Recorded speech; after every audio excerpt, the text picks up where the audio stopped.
leseni, na leseni hii sasa ndio itakao kuwezesha wewe kama utakuwa umehitajika kama dereva, kwa sababu sasa ndio itakuwa itakuthibitisha kweli wewe ni dereva. Lakini leo hii hata kama imetangazwa kazi ya dereva, lakini hujapita darasani, na kwa sababu hujapita huwezi kuwa na leseni, sasa nafasi hii ulikuwa umepoteza. Tumeshuhudia serikali imetangaza nafasi za madereva kwenda nchi za Mashariki ya Kati, kwa maana nchi za Arabuni, nafasi nyingi tu, lakini hata kwenda nchi nyingine. Sasa wale wote wamepitia mafunzo ya dereva kwa ngazi tofauti. Kwa mimi naamini kama na sisi haya mafunzo ya awali kwenda ngazi nyingine kutokana na hitaji lako. Kama unataka uwe dereva wa mabasi, utategemea unahitaji klasi gani? Dereva taxi unataka klasi gani? Mwendeshe viongozi utakwenda JB. Unataka lori utapewa daraja lake. Lakini serikali inatangaza nafasi za ajira hata nje ya nchi. Na hizo nafasi mimi nimeshuhudia kwamba wako madereva wako nchi za Arabuni wametoka hapa nchini na wamefuzu mafunzo kupitia pale NIT, lakini pia kupitia VETA. Kwa hiyo naombe kwamba tusiishie hapa, bali tujiendeleze ili tuweze kuwa madereva na hatimaye kwa wale ambao wanahitaji kwenda juu zaidi, nafasi ziko wazi. Mafunzo haya ni muhimu sana na niwapongeze sana kwa watumishi, lakini pia kwa wananchi wengine ambao wametenga muda wenu ili kuweza kuhudhuria mafunzo haya kwa maslahi ya maisha yetu, lakini pia kwa vyombo vyetu ambavyo tunaviendesha na tunanunua kwa gharama kubwa kama ambavyo nimesema. Napenda kuwapongeza kwa mwitikio huu mkubwa, lakini kwa tayari na uthubutu wenu kwa kushiriki mafunzo haya ya dereva ya awali ambayo kwa usafiri kwa mujibu wa sheria za barabarani na utumiaji wa vyombo vya usafiri lazima tuweze kufanya hivyo ili tuweze kuwa salama pale tunapoendesha vyombo hivyo. Tunapokamilisha mafunzo haya, tunapaswa kutambua kwamba udereva si tu kushika usukani na kuendesha gari kama ambavyo tumegusia hapa RPC kwamba mara ya kwanza tulikuwa tunapeleka tu, lakini sasa tumekuwa madereva katika mafunzo haya ya awali. Na kama imezungumzwa, haya ni mafunzo ya awali kuwezesha kutoka hapa ambapo tulikuwa tupo ili tuweze kwenda, lakini kwa sababu wako watumishi na wengine ni madereva na mtakwenda kwenye nafasi mbalimbali, sababu yako mpaka yale ya VIP kwa kuendesha viongozi, lakini yako yale ya kujikinga usipate ajali, nasema defensive driving. Kwa hiyo hayo nayo ni muhimu, na hii nataka tufanye maandalizi kwa madereva wetu wote wa serikali walioko katika halmashauri yetu au wilaya yetu hii, angalau kwa siku 2-3 tuweze kukumbushana defensive driving. Sababu ndio unaendesha, lakini hiyo unachukua tahadhari gani? Alama zote. Mimi nilichukua jukumu la kuongea na wakuu wa polisi wa wilaya zote na unifahamu katika mkoa wetu uko sita, lakini nikaongea na maafisa wote walio katika mkoa wetu wa Mbeya, na mazungumzo hayo yalikuwa yanalenga wakuu wa usalama barabarani kwa maana wa GTOs, lakini tukiwa tunaongoza sasa na RTO wataka tutafute suluhu na majawabu ni kwa nini kwa wetu unakuwa na ajali za mara kwa mara na zinazogharimu maisha ya watu na uharibifu wa vyombo. Kama mnavyojua, jeshi letu la polisi jukumu lake kubwa ni kulinda usalama wa raia na mali zao. Kwa hiyo kwenye eneo hili la kulinda usalama wa raia ni pamoja na kuhakikisha uhalifu unapungua na tanzua sababu mbalimbali za uhalifu ili tuweze kuziondoa katika jamii. Na huu uhalifu wa barabarani wa kuendesha magari, kugonga watu wengine, kuharibu miundombinu pia ni uhalifu. Kwa hiyo tunatafuta suluhu, tunatoka na jawabu kwamba kumbe tuanzishe mafunzo ya awali ya udereva baada ya kuona kwamba madereva karibu wengi ambao tunawakamata barabarani wengi hawana leseni. Lakini pia tukagundua kwamba madereva walio wengi hawajapata mafunzo, na mwisho tukabaini kwamba si kwamba hawana mafunzo tu, hata sisi askari kuna sehemu moja au nyingine hatujapata uelewa mzuri wa mambo ya sheria ya usalama barabarani. Sasa tukajinoa vipi, tunasema tutoke na mkakati wa kupeana mafunzo, kujengeana uwezo, na ndipo tulipoanza kujengana uwezo sisi askari kwanza. Hapo ndipo tulipoanza kukosana na baadhi ya watu ambao wanatumia barabara wakifikiri kwamba polisi tuna mkakati wa kuwadhalilisha, kumbe tuna mkakati wa kuokoa maisha yao, kama ilivyo kauli mbiu na msingi mkuu wa jeshi la polisi, kulinda usalama wa raia na mali zao. Sasa katika muktadha huo, mafunzo haya yalilenga askari peke yao pamoja na familia zao, kwa sababu najua askari akiwa na gari yoyote, hata mama ataendesha, na kama ni mama ni askari basi mume ataendesha, na kama mume ni mtumishi wa ofisi nyingine basi mtoto anaweza kaendesha gari. Tukaona sasa ili tusianze kuvugana hapo, tupeane uelewa wa namna ya kuendesha magari. Kwa hiyo mafunzo haya niliyaomba mkuu wa chuo kwa kuomba watupunguzie gharama. Sio kwamba tunashindwa kulipa fedha, hapana, nilisema tupunguzie gharama ili tuweze kulipa kwa wingi, alafu tuweze kupata mafunzo. Kwa hiyo mafunzo awali kabisa, lengo langu mimi kamanda wa polisi mkoa yalikuwa nawalenga askari wote wasiendeshe vyombo vya moto bila kupitia mafunzo. Maana na sisi tunapata hela kidogo, tunakopa kama sisi kuna na fursa ambayo tunaweza kukopa, tukakopa kununua magari, kusema hapana, sasa tujifunze. Kwa hiyo tayari kwa askari kushanga, na ndio maana miongoni mwetu kwa wanafunzi tunawaona askari wenyewe wakijifunza. Baada ya hapo tukashauriana na mkuu wa usalama barabarani mkoa na NGO zote, wasema sasa tuhame twende kwa watumishi. Kumekuwepo na mchanganyiko na kauli ambazo si nzuri sana. Mtu anaenda kazini, anakutana na askari, anamwambia mimi ni askari wa jeshi la polisi, mweka na kofia. Sasa hivi tusidhalilishane, unaona, ukikamata ana leseni unamchelewesha kazini, na sisi tunajua kwamba anaenda kujenga taifa na anawahi kazini. Ukikamata ni daktari na anawahi kwenda kutibu kule kwenye hospitali, na inawezekana wakati huo na askari mwenzetu labda naye anahitaji huduma. Kwa hiyo kwa sababu tunashirikiana pamoja na mambo mengine, tukasema basi na wananchi pamoja na watumishi wote waingize kwenye mafunzo haya waweze kuelewa maana ya lengo letu ni nini. Ndio maana kalipeleka tena wazo hili kwa mkuu wa chuo VETA ili atukubalie na ili kwenda kupunguza. Sio kwamba ni watumishi wa serikali au halmashauri hamna fedha, tunasema tupunguziwe gharama, tupunguziwe. Baada ya hapo tukasema hata wananchi kwa kawaida tu ambaye anafanya shughuli zake naye ni kwenye mafunzo haya, kwa sababu yeye naye ana vyombo vya moto. Kwa hiyo muone kwamba uhamasishaji huu ambao tulifanya sisi jeshi la polisi ulikuwa si lengo la kutaka kuwadhalilisha watu, isipokuwa tulikuwa tunataka watu wote tu tunaongea lugha moja.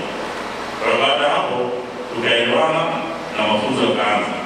Niwapongeze wilaya ya Kyela, ndio ilikuwa ya kwanza kupokea maelekezo yangu na walijitokeza watu wengi wakafika pale kwenye mafunzo. Baada ya wilaya ya Kyela tukaenda wilaya ya Mbeya mjini. Baada ya Mbeya mjini tukaenda wilaya ya Mbaraka. Kutoka Mbaraka tukashuka kwenda wilaya ya Mbeya DC kule Mbalizi. Sasa tumekuja hapa, tumeweza kwenda chini. Baada ya hapo mtaona maana ya haya leo tunafanya kwamba jenga hawa ya mjini, lakini naamini baada ya mafunzo haya wote sasa tutakuwa tunaongea lugha moja. Kwa nini?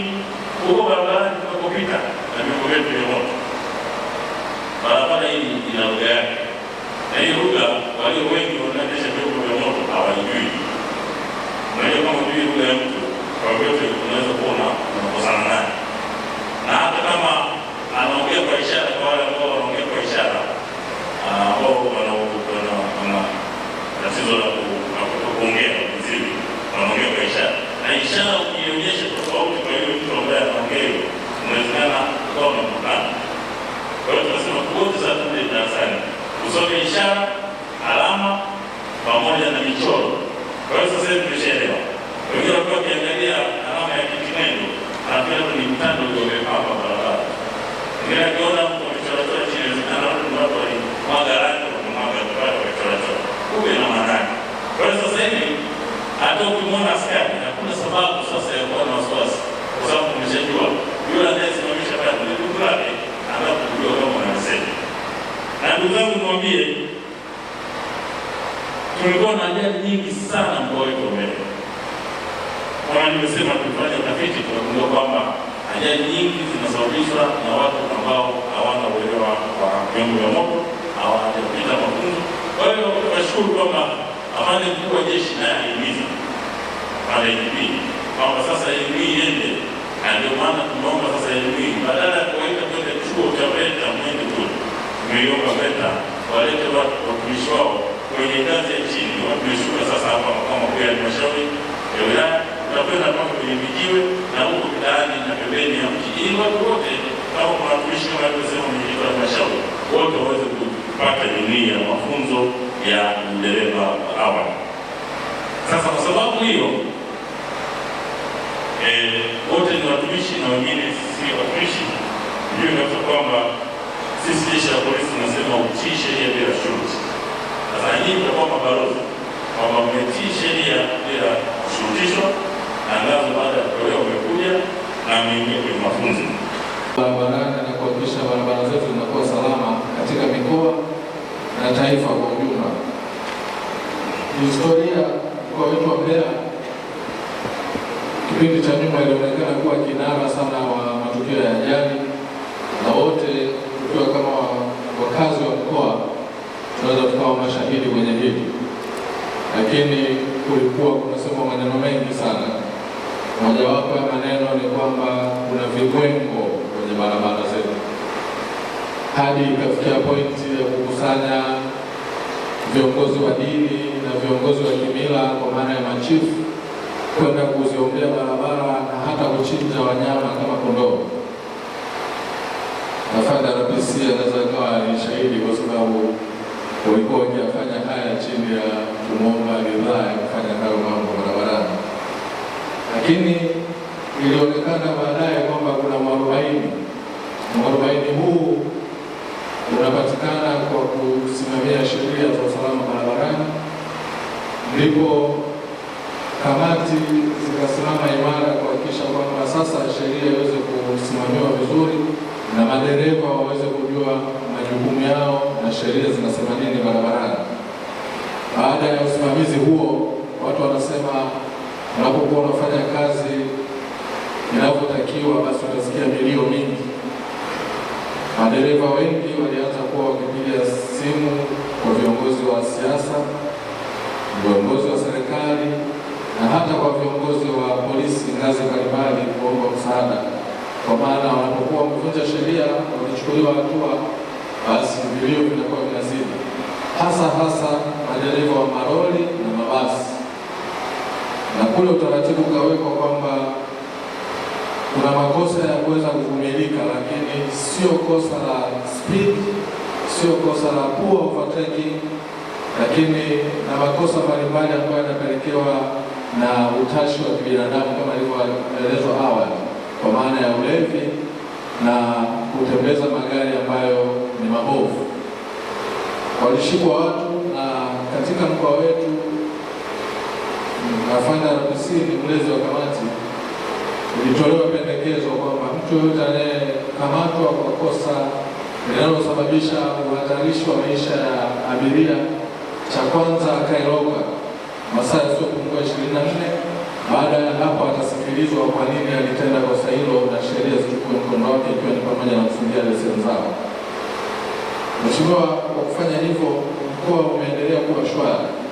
Wote sisi hapa ni mashahidi, mpaka sasa tumevuka Krismasi tukiwa salama, mwaka mpya tukiwa salama, na mpaka tunavyoongea ajali hazikosekani, lakini sio zile zinazotoa maafa makubwa. Lakini tulikuwa tumezoea kwamba watu wanasema mwisho wa mwaka umefika, watu wanachinjwa, watu wanatolewa kafara, lakini kumbe sio kafara, isipokuwa ni uzembe wa madereva barabarani. Mheshimiwa mgeni rasmi, katika kuendesha kozi hizi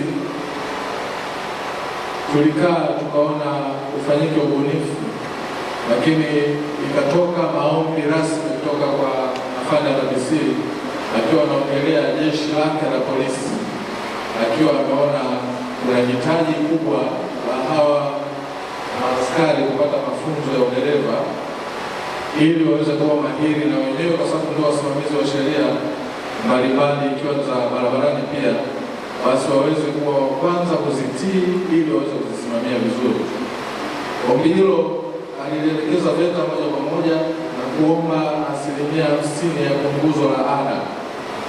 Yeye alikuwa akiombea maaskari wake polisi, lakini baadaye akaenda mbali zaidi kuombea watumishi wote wa umma bila kujali wanatoka kwenye idara gani, mradi tu ni mtumishi.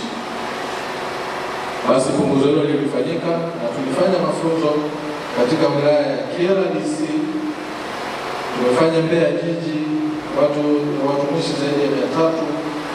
Leo hii tuko hapa Rungwe, lakini Mbarali mafunzo yameendelea, hadi kadhalika Mbeya DC na Chunya ni wilaya ambayo inaendewa baada ya hizi wilaya zingine. Lengo kubwa lilikuwa ni watumishi wengi wana vyombo vya moto, lakini hawakupata mafunzo, bali tulikuwa tunaendesha kwa kutumia uzoefu tu na ile kinga ya kuwa mtumishi wa serikali. Mheshimiwa mgeni rasmi, punguzo hilo lilifanyika na 50%, lakini kwa mwitikio wa watumishi si wote na hakika kwamba wamehudhuria, lakini tunaamini baada ya hili zoezi huenda watu wakaelewa na tukaendelea kupunguza ajali, hasa kwa watumishi kuharibu vyombo vyao, kupoteza maisha na kutengeneza ulemavu ambao sio lazima. Jukumu letu kubwa ni kuhakikisha usalama wa wananchi wetu wanapotumia barabara zetu, na ili tuweze kufikia hayo malengo, kuna mikakati mbalimbali ambayo jeshi la polisi linapaswa kutekeleza katika kuhakikisha wananchi na watumiaji wote wa barabara wanafuata sheria. Na miongoni mwa mikakati ambayo tunayo kama mkoa chini ya maelekezo mbalimbali yanayotolewa na jeshi la polisi na kupitia kamanda wetu wa mkoa afande wetu Benjamin Lusaka, anatuelekeza kila mkuu wa idara katika eneo lake aweke mkakati kuhakikisha wananchi wanakuwa salama. Na miongoni mwa mikakati mbalimbali ni pamoja na elimu kwa watumiaji wote wa barabara. Na mgeni rasmi, katika mkakati huo tuliona kwamba watumishi wa serikali ni miongoni mwa watumiaji wakubwa wa barabara, lakini tulikubaini kwamba kuna changamoto kubwa, wengi wao hawana uelewa wa matumizi sahihi ya barabara, sababu na wengi hawana leseni na walakini wanatumia vyombo vya moto. Lakini kutokana na jukumu ambalo sisi wote serikali imetoweka kwa ajili ya kusimamia taratibu mbalimbali katika idara na taasisi zinazoziongoza, tuliona msuguano huu kuweza kuitoa kwa kuwapa elimu, kuhakikisha wote wanajua sheria za usalama barabarani, na kama afande DJO wetu wa Rungwe alivyosema, wawe mabalozi wazuri. Sisi jeshi la polisi tunasimamia sheria za usalama barabarani, lakini hao wote watumishi wa serikali kila mmoja anasimamia sheria katika eneo lake. Sasa tuhitaji mgongano miongoni mwetu pale ambapo tunamkamata mtumishi, tunamkamata madaktari kwamba ana leseni, tunamkamata mwalimu anaenda shuleni ana leseni, tunamkamata afisa msitu, tunamkamata kiongozi yote ya askari wenzako wa usalama gereza amesababisha kosa lolote la barabarani kwa sababu ya kukiuka sheria. Tuliona njia sahihi ya kuweza kutoa tofauti hizi ni kupata elimu sahihi ya usalama barabarani. Hivyo niwapongeze kama kwa niaba ya tukio, niwapongeze kwa jitihada na maamuzi mliofanya sahihi kufikia siku ya leo. Mnahitimisha mafunzo haya kwa kupata elimu sahihi ya usalama barabarani. Lengo kama ambavyo imeshaelekezwa na mratibu ni kuhakikisha kwamba barabara zetu zinakuwa rafiki kwa kila mtumiaji wa barabara, lakini tunategemea kuanzia sasa kwamba kila mmoja wetu sasa ataenda kuzingatia, kama ulikuwa na ujui jambo lolote, tumepata elimu hiyo. Tunategemea sasa kila mmoja wetu awe ni balozi hakika kwa kuhakikisha barabara zetu zinakuwa salama. Na hata Mungu, kwa sababu tumetoa nafasi kupitia chuo chetu cha VETA kutoa discount ya mafunzo haya, kuhakikisha tunaenda kurekebisha ndugu zetu, kwa sababu sisi watumishi tunaelewa wa kutosha.